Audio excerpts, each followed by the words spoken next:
Thank you all for joining us today. Um, we keep on going. It's very hard to believe that if we have another session in 2 weeks, we'll be past the 2 year mark of this war. Something that absolutely nobody thought was possible, certainly in the beginning.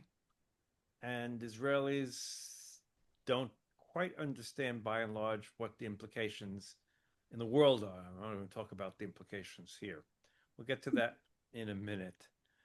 So 2 years coming up in a little over a week. Prime Minister Netanyahu gave his dog and pony show at the United Nations on Friday, long after all of the most of the delegates, important delegates, have left.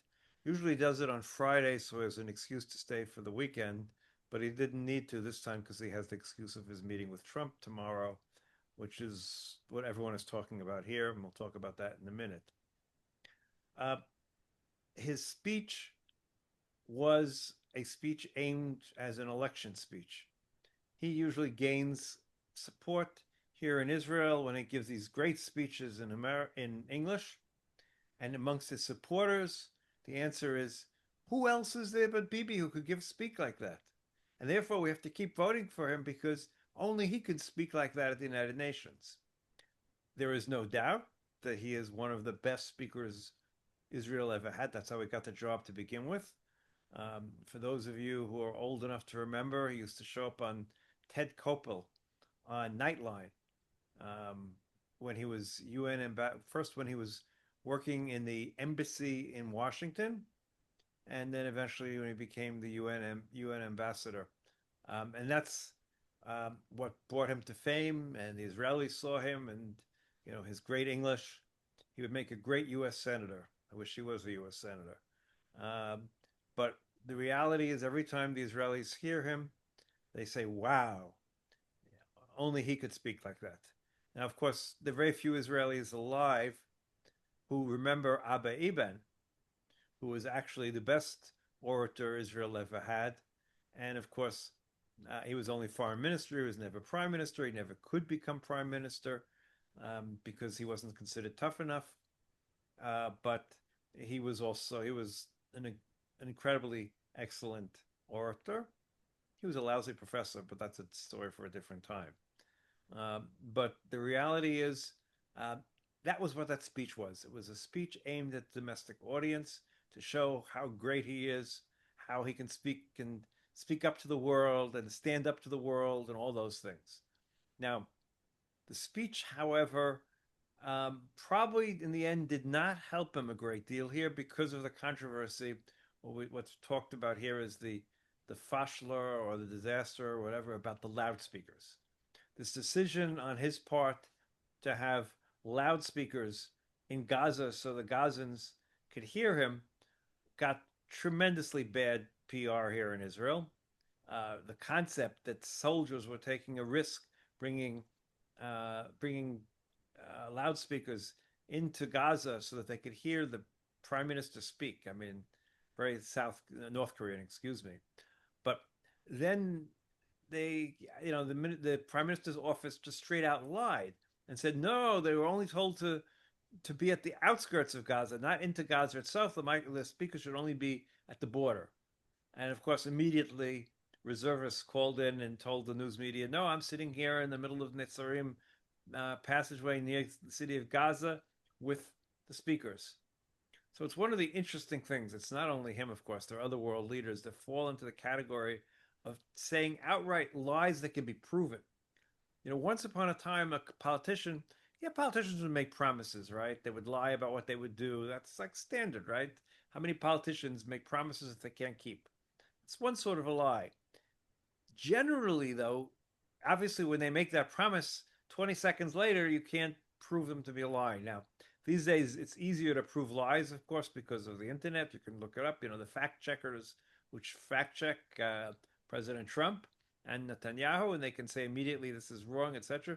But here was this bold-faced lie, and it really upset people, and it even made it, I think, to his supporters. I mean, we have to understand Israel is very much like the United States these days, where some people are getting their media from one source and a subset of people are getting it from the other. Um, tr- Trump, I was going to say, I was should say Netanyahu supporters get almost all their information from Channel 14. Channel 14 almost never has anything nasty to say about Prime Minister Netanyahu's decisions. Every once in a while, they'll criticize him from the right. But in any case, so that blew up in his face a little bit. The whole issue of the speakers and the need for the speakers and why he had the speakers and all those things blew up in his face. The other part of his problem, of course, is the fact that President Trump has taken the show. Trump announcing after his meeting with the uh, Arab ministers this 21-point peace plan for peace in Gaza, ceasefire, release of hostages, all of those things, all of which have elements that, of course, Netanyahu has promised would never happen. Full withdrawal, some involvement of the Palestinian Authority, all sorts of things. Some of them realistically bad for Israel, some of them just rhetorically bad for Netanyahu. On top of everything else, and this Netanyahu was actually happy about, but his supporters much less so, was Trump's clear statement that he will not allow Israel to announce sovereignty over any parts of the West Bank, Yehuda v'Shomron. Netanyahu didn't want to do that. He understood the ramifications vis-a-vis the Arab states, and he really didn't want to be pushed into it. But of course, Ben Gvir and Smutrich and those people on the very right have been pushing heavily for that, as have the Council of Settlers, who've been pushing very much for Israeli annexation of parts, if not all, of the West Bank, Yehuda v'Shomron. So, in the sense that Trump said no, okay, Trump said no, I guess we can't do it right now. So that, to some extent, has limited the fire that he's going to get from the far right. But all the other elements of the Trump plan are elements that Netanyahu is going to have a hard time selling to his base because he promised the opposite. And on top of everything else, those people who realize what's really in the plan also realize the fact that this plan could have been achieved 6 months ago, 12 months ago, 15 months ago. You pick your date. Yes, if it happened more than a year ago, Nasrallah would not be dead. If it happened more than a certain point, other people who are good that they're not on the earth wouldn't be dead. But also, there'd be some hostages who would be very much alive. And there'd be a lot of Israeli soldiers who also would be very much alive. So, the question becomes, why? What are we doing? What is the purpose of all of this? And that remains, the narrative. There are those people who keep on saying we can't stop until we have total victory over Hamas, and leaving aside the fact that uh, achieving total victory is not at all clear what that means. The reality is Hamas is just leaving, and I'll publish something later tonight. Hamas is just leaving Gaza City, leaving behind people so Israel can kill some of them, and its fighters have all left to a greater extent, to a lesser extent. It's a story of the whole war. I've never understood how we fought this war. We've pushed Hamas here and there, and Hamas there, and but we can't eliminate them except when we have intelligence and eliminate them from the air. You can't stop them if you allow them to keep on moving back and forth, and that's what's been going on.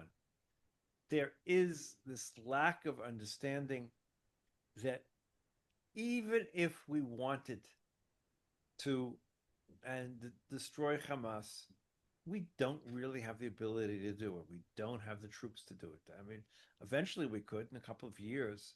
But the other part of this, and this is the part that Israelis are having a real hard time understanding, especially, of course, the far right, is the fact that when this war began, I'll take you back to things that I wrote in the first couple of weeks.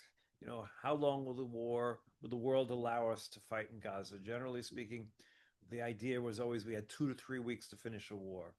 Well, we sort of said, well, because of the horrific massacres that they had done, the world will be more forgiving and allow us 2 or 3 months. That was probably correct. If this war had ended 2 or 3 months, let's say after the first ceasefire, when we get back all the women and children, if that had been the end of the war, all of this avalanche worldwide against Israel would just not have happened. Yes, there were people on October 8th, far left, particularly Arabs in various countries, who immediately talked about genocide on October 8th, right? Not the genocide against us, but our genocide against the Palestinians. But they were a very small minority at that point. But as the weeks turned into months and the months turned into years, um, the question is, how much can the world be willing to accept? I had lunch with a friend today, and he was on a Hebrew panel the other day, and said on the side, not on the air, I don't think. He said to them, do you not understand the fact that the numbers are just too high? What would you say if it was 1 million Palestinians who were killed? Would that be too high? What number is too high? And therein lies the problem. First few months, fine. Everyone understands the fact that Hamas is a terrible enemy. They embed themselves with civilians. They violate international law by doing so. And civilians are going to die if you fight Hamas. But the question always becomes, at what point does it become too much? And my general view is that we were we were perfectly fine at the beginning of the war. I'm talking about both morally and legally, because we were fighting a just war, and we had aims that we might have been able to accomplish, maybe not. And the fact that civilians died, it was a tragedy, but it's always a tragedy in war. But that's what happens when you're fighting people like Hamas. Civilians will die. However, now when it's not at all clear why we're fighting, what we hope to accomplish, I find civilian deaths to be much more of a war crime, much more problematic. I, as an Israeli who feels a responsibility, I'm not comfortable with what's going on in Gaza at this point in terms of, okay, we killed another terrorist, okay, but we killed 10 civilians too, 5 civilians, I don't know, 3 children, 1 child. At what point um, does that mean? What's too much? And it's very, very problematic. And then Israelis wonder, why is the world so upset at us? Well, because they see the pictures, they see the numbers. Even if what we do is basically justified, at least initially justified, it really is hard to justify the sort of numbers that have been going on at this point. And therefore, we have this worldwide tsunami that is engulfing us. And we really are having a very hard time dealing with it and understanding it. And Israelis don't understand. We may be thrown out of the Eurovision. We're going to be thrown out of certain soccer competitions. The Prime Minister had to fly via the Straits of Gibraltar to get to the United States, and go on and on. Israelis are finding when they travel, they're not exactly welcome in many places. Uh, and Israelis are having a hard time understanding that they're finally beginning. It's beginning to settle in. They're beginning to understand the fact that yes, there are a lot of anti-Semites in the world, and yes, there are a lot of people who, hate us regardless. But there are a lot of people who don't necessarily hate us, but hate what we're doing, and so the numbers keep on growing. And we have one friend in this world, which is the United States, and that one friend is being held very tenuously by one man uh, called President Trump. Like him, love him, hate him, and we can all discuss Trump forever. But the fact of the matter is, if it wasn't for Trump being president of the United States right now, I'm not sure where we would stand in terms of the world and in terms of trade, in terms of everything else. There's talk, and Israelis, I see some glee amongst Israelis. The United States may pull out of the United Nations. I don't think they understand what a terrible thing that'll be for Israel. Because if the United States pulls out of the United Nations, the United States loses its veto on the Security Council. And what do you think is going to happen if there's no U.S. veto on the Security Council?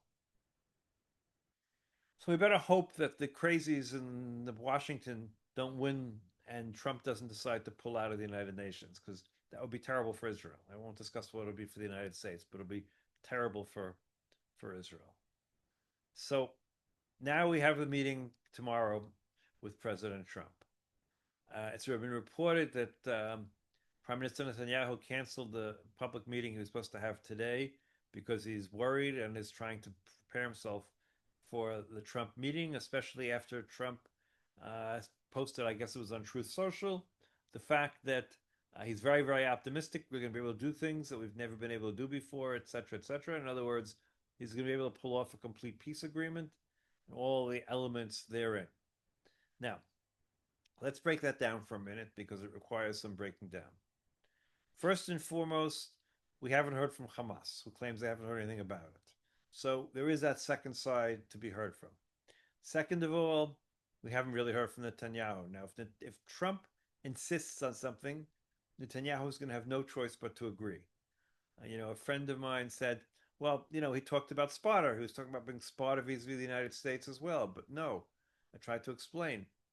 Sparta, if he talked about Sparta, Israel could be, an autocratic state. Well, it can't be unless you prepare for it. And we can't be from an economic standpoint. But I'll leave aside the economics for the moment.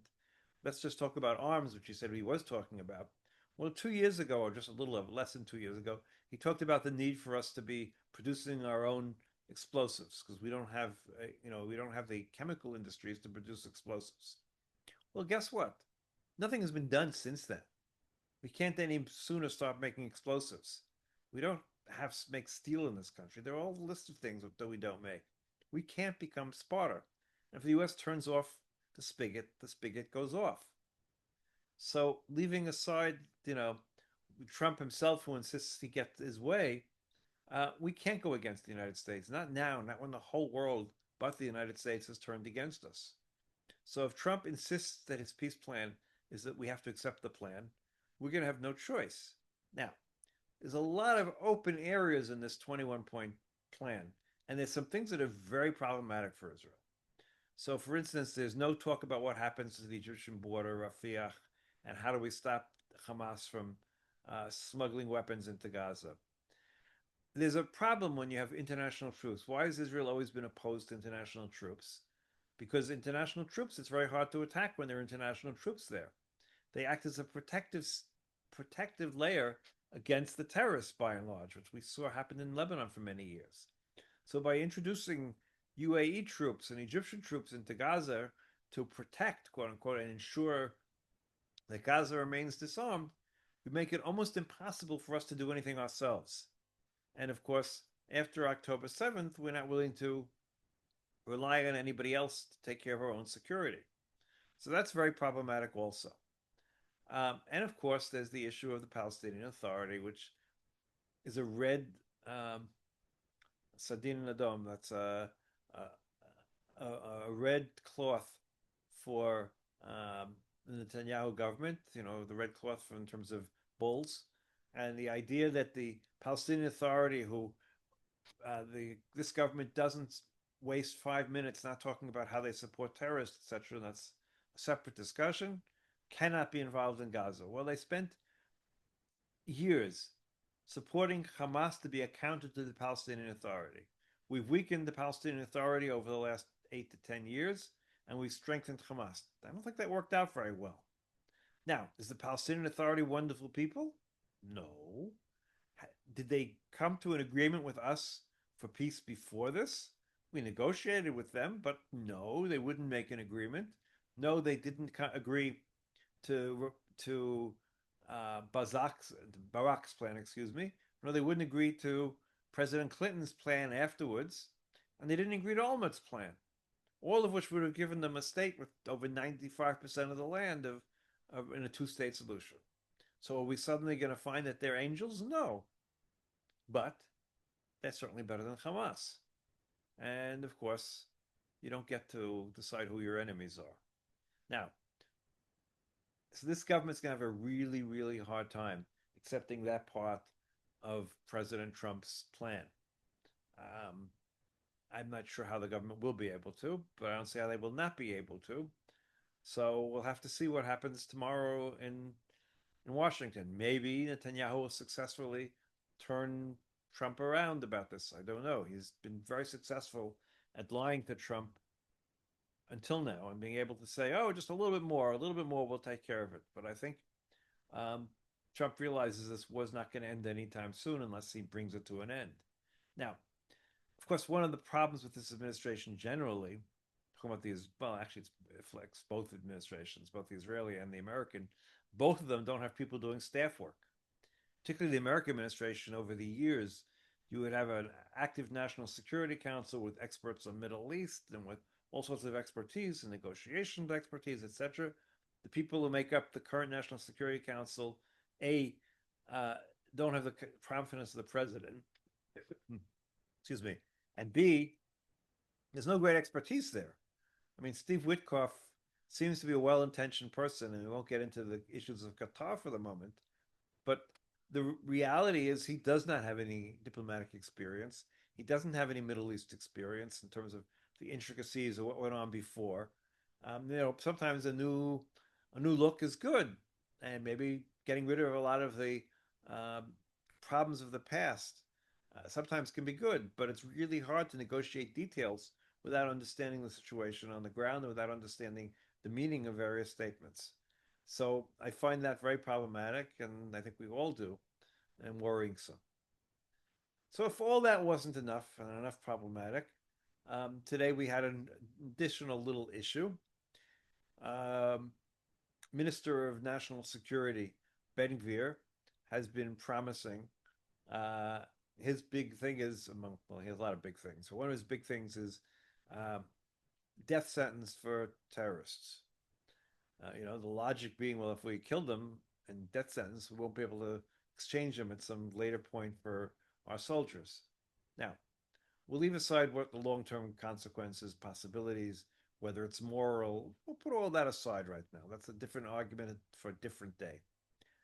The fact is that both Prime Minister Netanyahu and certainly Gal Hirsch, who's in charge of um, the hostages on behalf of the government, begged begged Ben Gvir not to bring it up, begged him and said, this is a terrible thing for the hostage negotiations. It's a terrible thing for the hostages. Threatening to kill Palestinian prisoners in Israel? Does that make any sense when we have 20 living hostages in Gaza? I mean, you have to be a complete idiot to think that's a good thing. His answer was it's part of the concepcia. Concepcia is a word that everyone uses for why we had few troops on the border in October 7th. Now, of course, the Concepcia was only, I'm not sure who, the Concepcia was only the left's Concepcia. I'm not really sure how the right talks about the Concepcia all the time, since part of the Concepcia was strengthening Hamas, because he wanted it as a balance point for the Palestinian Authority. But okay, so it's part of the Concepcia. Part of the Concepcia, the idea that if you kill or threaten to kill terrorists in our jails, the terrorists are going to be nicer to our prisoners as opposed to killing them. Hard to believe, hard to understand someone who can be as, in the Hebrew, the word is atum, which basically means dense. But someone else said to me today, no, he's just evil. Maybe he's just evil. I don't know.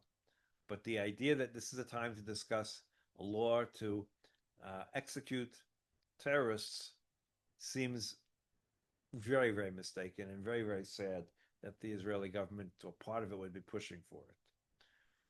Which, of course, brings us to the traditional story that keeps on repeating itself. That you speak to any of the hostage families, and they'll tell you the only people talking to them are the foreign countries. The American government, from President Trump on down, is in contact, talks to them, updates them, is willing to meet with them. Foreign governments, if there's a foreign national involved, and there are a number of countries that have foreign nationals being held, talks to the hostage families, is in touch with them, liaises them all the time. The only government that doesn't talk to them is our government. And again, when we try to make sense of this last 2 years, some things just will be almost impossible to make sense of. And that will be one of them. The lack of chemla, which sort of compassion. Okay, Amy just yelled in compassion. So the lack of compassion shown by this government towards the hostage families is something I will never understand. The fact that President Trump, who is not known for his compassion, let's be honest, whether you love him or hate him, he is not known to be a compassionate guy, look at the compassion he showed when we've seen pictures of him with hostages, and much more so than anything in our government, any of our ministers. The fact that almost no ministers have visited Hostage Square at any point. The fact that Prime Minister Netanyahu, who has been on trial literally 50 meters, 100 feet from Hostage Square, couldn't come early one morning and just show up at the Hostage Square without announcing it in advance. Look, I walk through there early in the morning at 7:30 in the morning. There's no one there. He wouldn't have a demonstration. Nothing. All he would have to do is walk through there, look at the pictures of the hostages, and show some compassion. Why he hasn't done that? I don't understand. And that's one of the big questions that will always remain when we talk uh, about this period of time in Israeli history. In the meantime, things are getting a little bit tough on the economic side. Tech companies are having difficulties in sales in many cases. The statistics are beginning to show that, although sometimes the need for Israeli tech overcomes some of the pushback. But we've certainly had Spain has killed almost a billion. No, it is $1 billion at this point. $1 billion in purchases from Israeli defense firms. Significant amount of purchases. These are things that it will hurt the economy, hurt the country going forward. Again, we don't have to end the war because we're afraid of this and that economically, but we do have to understand the fact that the price of this war at this point is much higher than any gains we possibly could get strategically from killing the last Hamasnik, which would probably take another 5 years and God knows how many more casualties. Okay, we're at the halfway point. Now, hopefully, there'll be some people with questions. So please raise your hand or shout out or something so I can see you. Um, no questions. Come on, guys. I much prefer questions and keep on talking.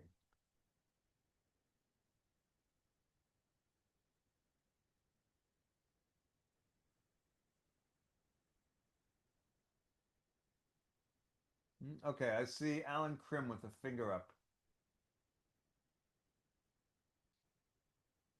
Wait, unmute yourself, Alan. You're muted. Still don't hear you. You're not muted, but you see if your mic's working. We do not hear you, Alan. Alan, do not hear you. Nope. See your mic is working.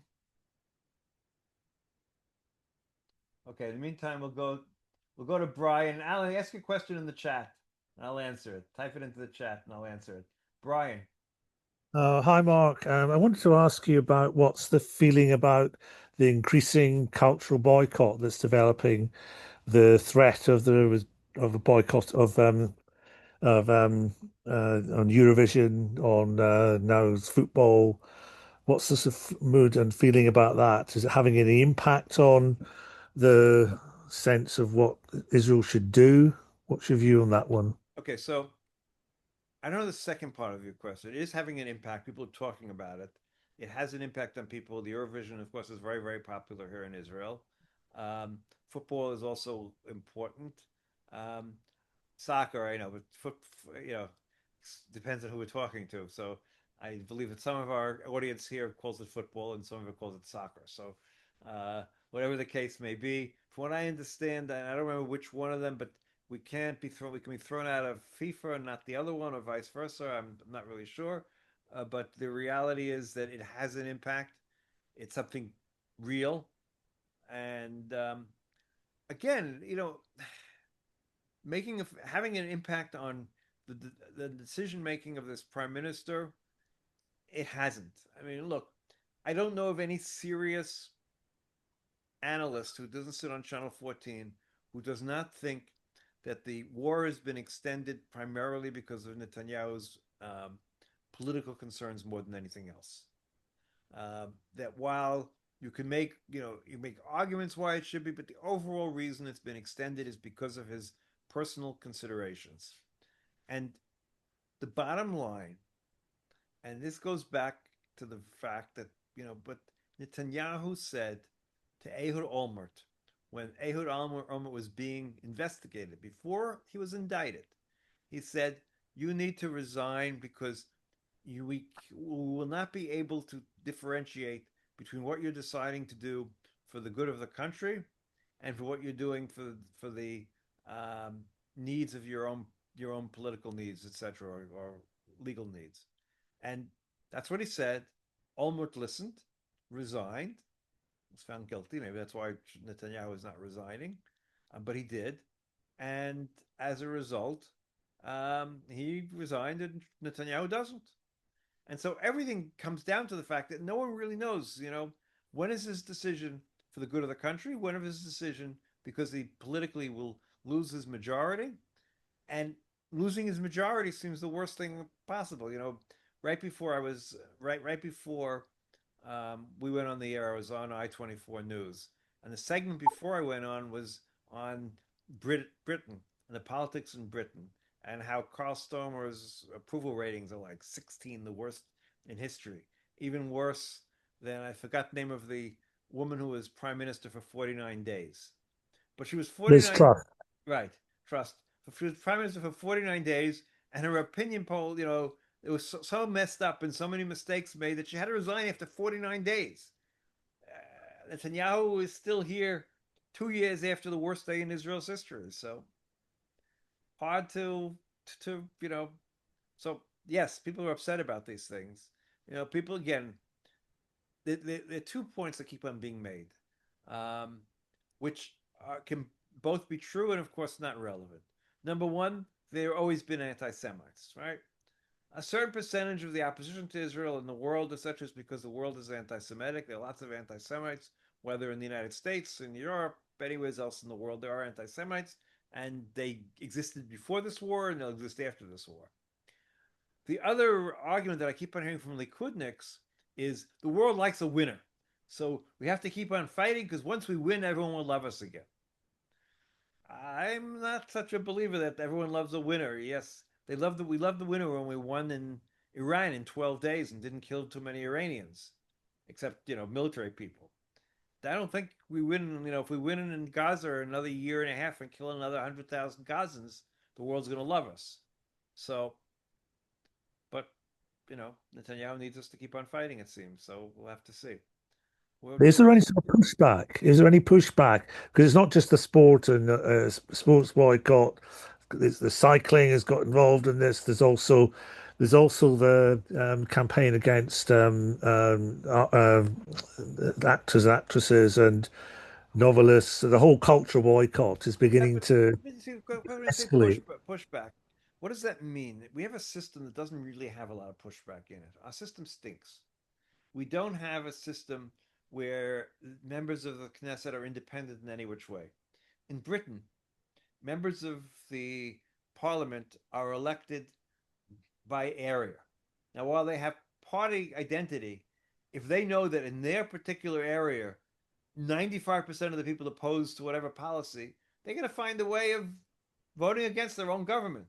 In the US Congress, leaving aside right now with the Trump era where everyone's afraid of Trump, but put that aside, historically, if the president of the United States was to do something that 90% of the people in their district, and whether the president was from your party or not from their party, opposed, the congressman or senator would come out against it because that's the system. Our system is such that people don't get elected directly. They get elected as a list. The position on the list is decided sometimes by primaries that are very unclear who votes, and sometimes just because the party leader selects them. So no one has any incentive to go off against the leader, and the leader who will decide what position they'll hold in the next government.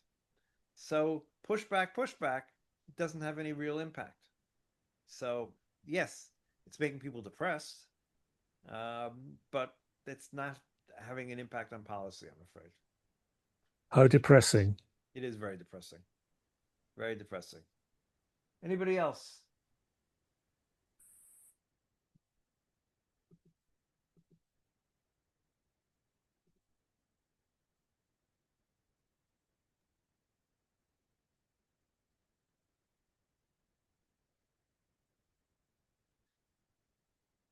Okay, we'll go another 2 seconds if anyone.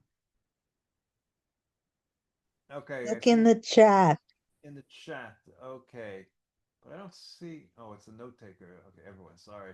What is happening to tourism front? Okay, what is happening to the tourism front?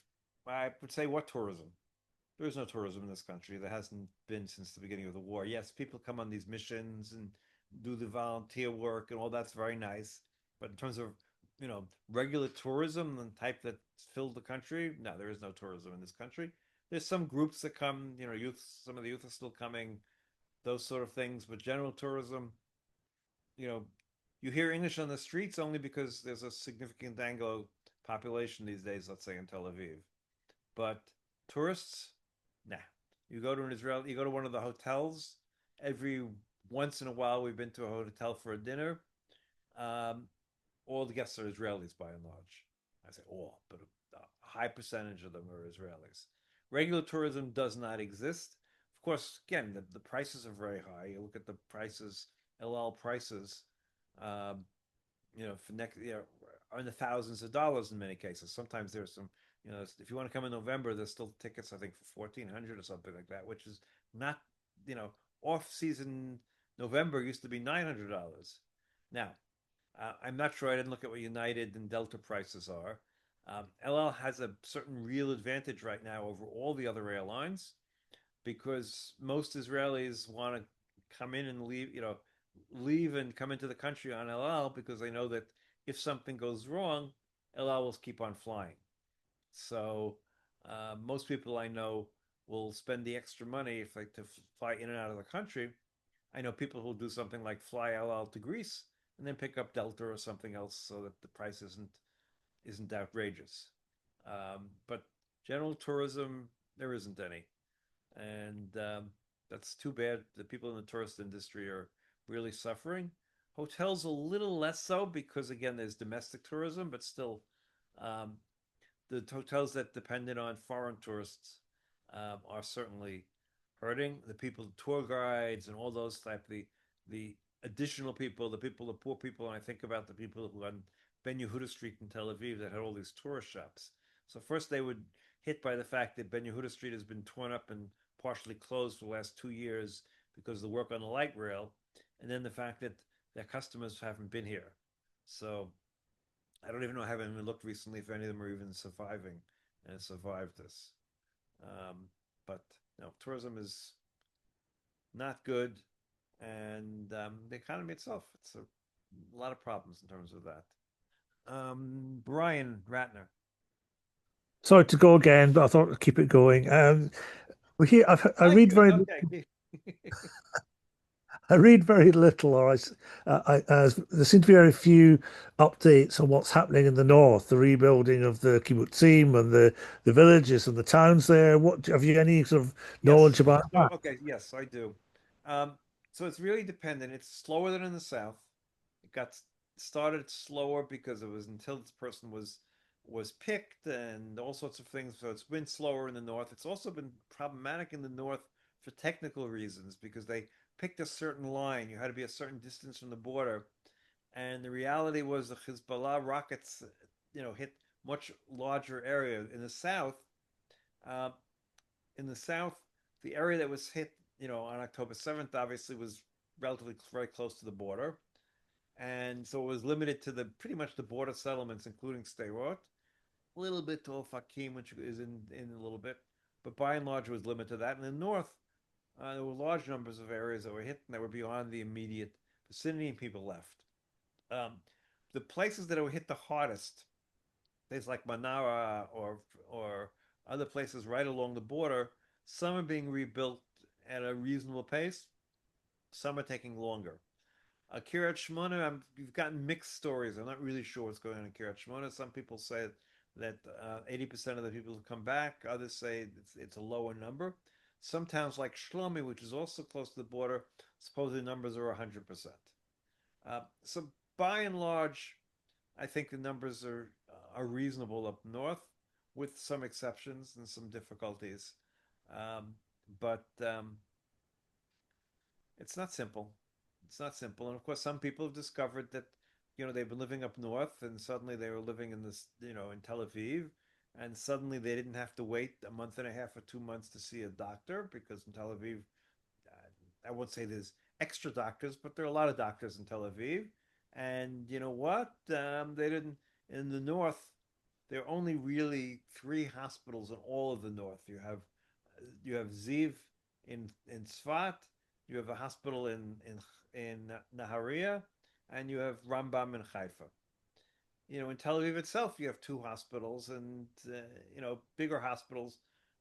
Rambam is pretty big, but Ichilov is a very large hospital, and you have not far Tel Shomer, and you have all these other hospitals in the area. So, if you want to be sick, you should be in the. They find out it's a lot better to be sick in the center of the country, and we haven't solved that problem. They've been promising for years to set up an emergency room in Kiryat Shmona. There's a whole thing that Yahoo went there a couple of years ago, a ceremony, it never happened. And so if you need an emergency and you're in Kiryat Shmona, you need to get to Tzfat. Well, guess what? Tzfat is like 40 minutes away. You have a heart attack 40 minutes away, and and ambulance is going to be there in 2 seconds. It's very different than I live, 3 minutes away from Echelov, in a rush. So that's a problem. That's where we stand, I think. Okay. Thank you. If no one else wants to keep this going, okay. So I want to thank everybody. Next Sunday, I had some requests. If you remember, I had Dan Perry on a podcast about 3 weeks ago or 4 weeks ago. Former AP head of AP in the Middle East. At any rate, he will join me on one of those live broadcasts like I did with a couple of other people over a period of time. So that'll be probably the same time as this. I'll send out emails in advance, and of course, it'll be recorded afterwards. So that'll be a week from today. So everybody, Gmar Chatima Tovat, everyone. If you're fasting, may it be an easy fast. My barber today, um, someone said to them, Bsorot Tovot, which means just good news. He said he's tired of just saying Bsorot Tovot. He doesn't know what that means anymore. So I'll just say, as most people are saying, that hopefully next year will be better than this year. I guess we're in this year already. Will be for the state of Israel and the Jewish people better than this past year. Let's just hope that way. So thank you all, and keep on reading. And if you're not a paid subscriber, become a paid subscriber. And thank you for your time.